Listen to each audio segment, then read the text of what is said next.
So hello friends, how you want welcome back to the channel. This is your Satish. तो बात करते हैं मेरे IBPS PO एग्जामिनेशन की, जो था 24 अगस्त को सेकंड शिफ्ट में 10:30 बजे से। तो मैं गया था एग्जामिनेशन सेंटर में 10:30 से 11:15 तक एंट्री हुआ। 11:30 से 12:30 एग्जामिनेशन हुआ। ये तो हुई एग्जामिनेशन, ओवरऑल एग्जामिनेशन की बात। अब बात करते हैं मेरे अटेम्प्ट की। मेरा एग्जामिनेशन कैसा गया, क्या पेपर ईजी था, क्या कठिन था, कैसा था, इसमें मैं आपको बता देता हूँ। एक ओवरऑल मैं आपको मेरे अटेम्प्ट बता देता हूँ आपको शुरू में ही। मेरे अटेम्प्ट हुए टोटल 65 आउट ऑफ 100। और ये मैं मेरे हिसाब से तो मैंने अपना 100% दिया, तब कहीं जाके 65 अटेम्प्ट हुए हैं और मैं इससे सेटिस्फाइड तो यानी होना ही पड़ेगा, क्योंकि अब क्या ही करें, अब वैसे ही पेपर गया तो। और ऊपर से अभी बैंकिंग वाला ये इस साल का पहला है, तो आप अभी थोड़ा सा जो रेगुलरिटी है वो थोड़ा सा ब्रेक हो गया था, इसलिए थोड़ा एग्ज़ाम ये मेरा थोड़ा पैनिक, मैं बीच में थोड़ा पैनिक भी हो गया था, क्योंकि ये बहुत दिन के बाद थोड़ा गैप हो रहा है। तो इसलिए आप जब एग्जामिनेशन दिलाओगे तो आपका माइंड थोड़ा इधर उधर डिस्टर्ब हो जाता है। इसी कारण मेरे अटेम्प्ट 4-5 मैं शॉर्ट बोलूँगा, बट 65 ओवरऑल गुड है, क्योंकि IBPS PO है तो इसमें कट ऑफ कम ही जाएगा। अब 65 से तो कम ही जाएगा, वो 55 के ही नीचे रहेगा अराउंड। तो आई एम सेटिस्फाइड। देखते हैं क्या होता है, मार्क्स वगैरह क्या रिजल्ट क्या निकलता है, वो तो IBPS PO के ऊपर है। नॉर्मलाइजेशन वगैरह भी आजकल फैक्टर है इम्पॉर्टेंट, तो उसको भी देखना पड़ेगा। मैं बात करता हूँ आपको सब्जेक्ट वाइज में कैसे अटेम्प्ट किया, कितना अटेम्प्ट किया, वो बता देता हूँ। तो आपको सीक्वेंस पहले बता देता हूँ। सीक्वेंस यहाँ पे रीजनिंग से स्टार्ट हुआ था। पहले स्क्रीन पे आपको रीजनिंग देखने को मिला। पहले के पेपर में होता क्या था कि आप इंग्लिश से स्टार्ट होता था, फिर रीजनिंग या कॉन्ट ऐसा कुछ आता था सेकंड में, लेकिन अब चेंज हो गया। अभी आप डायरेक्ट आपको रीजनिंग मिलेगा, ऐसा हुआ था। तो अब इंग्लिश जैसे स्टार्ट होता था ना पहले, तो थोड़ा हमको हाथ गर्म करने में, थोड़ा माइंड कॉन्सेंट्रेशन में थोड़ा टाइम मिल जाता था एक अटेम्प्ट, क्योंकि आप इंग्लिश में अब ज़्यादा आपको पेन में नहीं चलाना है, आपको फटाफट वो हड़बड़ी नहीं करनी है जितनी आपको रीजनिंग के लिए करनी है। तो रीजनिंग आपको शुरू में जब मिल जाता है ना, तो थोड़ा इसमें भी अटेम्प्ट में थोड़ा सा फर्क पड़ता है। अगर आपको रीजनिंग पेपर स्क्रीन पे पहले आएगा तो थोड़ा सा फर्क तो पड़ता है। हालांकि वो सभी के लिए था, तो इसको मैं ऐसा ब्लेम नहीं कर रहा हूँ, बट हाँ थोड़ा सा मेरा भी इसमें 2-4 अटेम्प्ट रह गए, इसी कारण भी। और अंदर में मैं फंस गया था, वो मैं आपको बता दे रहा हूँ। यानी कि जब रीजनिंग स्टार्ट हुआ पहले, तो इसमें मैं एक पजल था सीटिंग अरेंजमेंट वाला, सर्कुलर वाला, 7% थे, 3 आउटवर्ड 4 इन साइड ऐसे कुछ देख रहे थे। मैं उसमें फंस गया था, उसको मैं 2-3 बार ऐसे ट्राई किया, तो उसी में मेरा 3-4 मिनट खत्म हो गया। चौथे अटेम्प्ट में ऐसा कुछ में वो बन गया था, बट थोड़ा टाइम कंज्यूमिंग हो गया था, तो सॉल्व हो गया। उसके बाद एक मैं बहुत बड़ा ब्लंडर कर दिया था इसमें, कि एक स्टैक बेस्ड पजल था, बॉक्सेस रखे हुए थे 6, और मैंने एज्यूम कर लिया, मैंने मतलब मेरे को लगा 7 है करके, तो मैंने 7 ही स्टैक ऐसे लिख लिए थे, 7, 6, 5 ऐसे करके उसमें मैं अरेंज कर रहा था।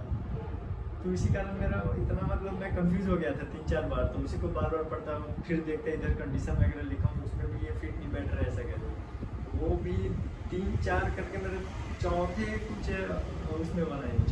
चौथे बार अटेम्प्ट किया तब मैं ये बना, क्योंकि मैं एक बार पूरे फिर से पढ़ा ना उसको क्वेश्चन को, तब उसमें लिखा हुआ था 6%। तब मैं इतना सिली मिस्टेक मेरे से कैसे हो गया, करके मेरे को बहुत पैनिक भी हो गया था, बहुत गुस्सा भी आ रहा था। लेकिन अब क्या कर सकते, उस टाइम पे इतना रिएक्शन का टाइम कम रहता है कि आपको फट आगे बढ़ना पड़ता है। बाकी वो मैंने सुधार लिया, फिर वो भी बन गया था। उसमें भी मेरे क्या ही बोले, 4, 4.5, 5 मिनट उसमें वेस्टेज हो गए। तो इन्हीं 2 चीज़ों में ही मेरा इतना टाइम कंज्यूम हो गया कि मेरे ओवरऑल अटेम्प्ट, और बाकी जो इसी सेक्शन थे कुछ शायद सिलोगिज्म तो आया था, और इनइक्वालिटीज़ भी थी, वो मैंने अटेम्प्ट किया था। बट कुछ मिसलेनियस थे, अल्फ़ाबेट से रिलेटेड वगैरह, वो सब मैंने छोड़ दिया, सब इसी के कारण है। तो रीजनिंग में मेरे टोटल अटेम्प्ट हुए हैं 22, तो ओवरऑल मैं सेटिस्फाइड हूँ। बट इसमें 3-4 और हो जाता तो अच्छा होता। अगर मैं इसमें नहीं फंसता तो मैं आराम से 25+ अटेम्प्ट हो जाते, बट अब क्या करें, हो गया सो हो गया, उसको मारो गोली। बट हाँ 100% एक्यूरेसी है मेरी रीजनिंग में। उसके बाद आया था इंग्लिश सेकंड। तो इंग्लिश का लेवल भी ठीक ही था, इजी टू मॉडरेट बोलूँगा मैं, एकदम इजी भी नहीं था, क्योंकि इसमें जो वर्ड यूसेज दिया गया था ना, वो भाई हाई लेवल का वर्ड था। ऐसा वर्ड जो नॉर्मल रेगुलर आप देखोगे नहीं, न्यूज़पेपर वगैरह में देखोगे, जैसे हिंदू वोकैबुलरी आप पढ़ते हो ना, उसमें आपको देखने को मिल जाएगा ऐसा वर्ड, वैसा था, एकदम इजी वगैरह नहीं था। तो मेरा तो वर्ड यूसेज मैंने 4-5 छोड़ दिया, क्या करें अब, मैंने ऐसा कुछ मेरे को लगा थोड़ा नॉर्मली वर्ड वगैरह आएंगे ऐसे करके, हाई लेवल पे मैं करते नहीं गया था, तो वो तो मैंने छोड़ दिया। फिर उसके अलावा मैंने बाकी सब अटेम्प्ट किया है। तो उसमें इंग्लिश में मैंने 26 अटेम्प्ट किया है, आरसी वगैरह मैंने सभी बना दिए इसमें। मेरे से लगा सभी में अटेम्प्ट कर सकता हूँ, मैंने तो अटेम्प्ट कर दिया, सिर्फ वर्ड यूसेज को छोड़ दिया। ओवरऑल मैंने इंग्लिश में 26 अटेम्प्ट किया है। अब इसमें मेरा कुछ डाउट है, एक आरसी में कुछ था, वो थोड़ा कन्फ्यूज़न दिया हुआ था, वो ऑप्शन में मैं कन्फ्यूज हो गया था, तो उसमें 2-3 थोड़ा देखना पड़ेगा। बाकी के लिए मैं श्योर हूँ कि सही हो सकता है, बट इंग्लिश का यही है कि इसमें मैं कितना भी श्योर हो जाऊँ इसमें, लेकिन थोड़ी एक्यूरेसी इसमें डाउन हो जाती है मेरी ओवरऑल, क्योंकि इसमें आप 100% कंफर्म नहीं हो सकते हो। जैसे आप रीजनिंग और क्वांट के लिए कंफर्मेशन दे सकते हो, वैसे इंग्लिश के लिए आप नहीं दे सकते। तो इसमें मैं 26 अटेम्प्ट किया हूँ, तो मैं अपना 85% की एक्यूरेसी मानूँ तो भी मैं ठीक संतुष्ट हूँ, नॉट बैड। तो पहला रीजनिंग में मैंने 22 अटेम्प्ट, इंग्लिश में 26, ठीक है। फिर आता है थर्ड एंड लास्ट में आया अपना क्वांट। और क्वांट की क्या ही बात करें भाई, मेरा वीक सब्जेक्ट है ये मेरे को फंसाता है हमेशा, मैं इसमें मेरे हाथ तक है इसमें। तो इसमें आया हुआ था DI था अच्छा खासा, मतलब कि जैसे आप IBPS PO और SBI PO वगैरह सबमिट करते हो ना, सेम वैसे इसमें DI आया हुआ था, डायरेक्ट नहीं था, रेशियो परसेंटेज और उसमें ही था, एवरेज में बेस्ड DI था, बट थोड़ा वेरिएबल था, थोड़ा सा आपको इनडायरेक्टली कुछ निकालना पड़ता डाटा, ऐसा दिया हुआ था।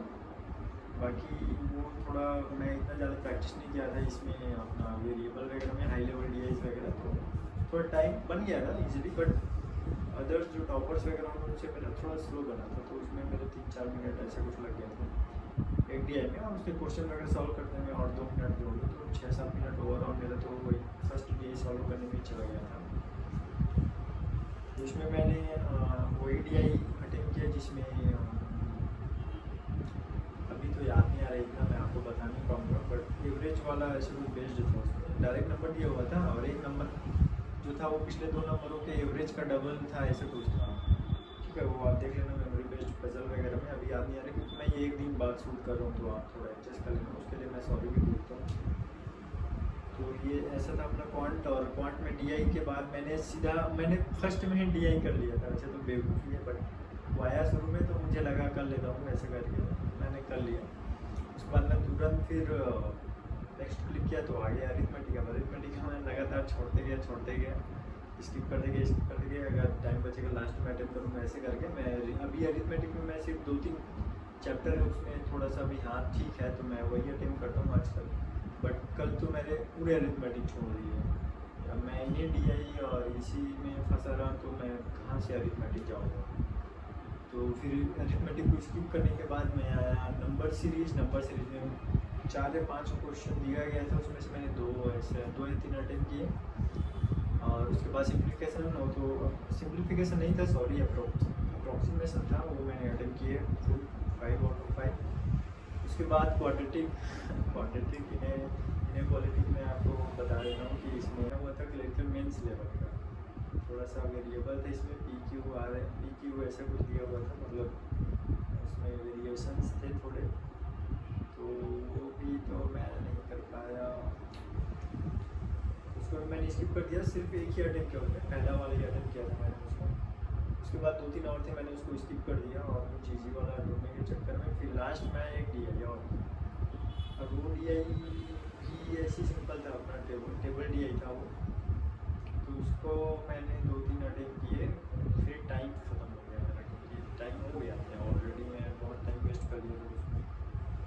तो टोटल मेरे क्वांट में अटेम्प्ट हुए 17, जो कि अच्छे नहीं है, मेरे को 20 के अराउंड, अगर मेरी थोड़ी स्पीड अच्छी होती तो 20 के अराउंड कर लेता, बट इसमें स्पीड वाला कोई ज़्यादा खेल नहीं था, इसमें थोड़ा कॉन्सेप्ट और थोड़ा हाई लेवल था, तो आप एक्यूरेसी वगैरह भी मैनेज करना पड़ता है इसमें IBPS PO के एग्ज़ाम में। तो मेरे टोटल अटेम्प्ट हुए 17, और ठीक है, नॉट बैड। तो ओवरऑल अब आपको बता देता हूँ, 26, 22 और 17 सब टोटल करने पे आते हैं 65 आउट ऑफ 100, तो ठीक है अटेम्प्ट। देखते हैं अब क्या होता है रिजल्ट। एक्यूरेसी तो क्वांट और रीजनिंग में मेरे 100% है, ये मैं मानता हूँ, बाकी रीजनिंग का थोड़ा कम हो सकता है, वो देखना पड़ेगा, नॉर्मलाइजेशन का भी देखना पड़ेगा। तो ये था मेरा IBPS PO का पूरा निचोड़ आपके सामने, और आपका आपका एग्जामिनेशन कैसे गया है? अगर आपको ये वीडियो मिलता है कहीं गलती से तो आप कमेंट करके बता देना आपका एग्जामिनेशन कैसे गया है। मेरा एग्जामिनेशन तो मॉडरेट ही बोलूँगा, not best not worst, bad से ऊपर बट गुड से गुड के आसपास। देखते हैं अब क्या होता है रिजल्ट वगैरह। तो फिर मिलते हैं फिर नेक्स्ट वीडियो में ऐसी कुछ और इन्फॉर्मेटिव वीडियो के साथ। तब तक के लिए बाय बाय।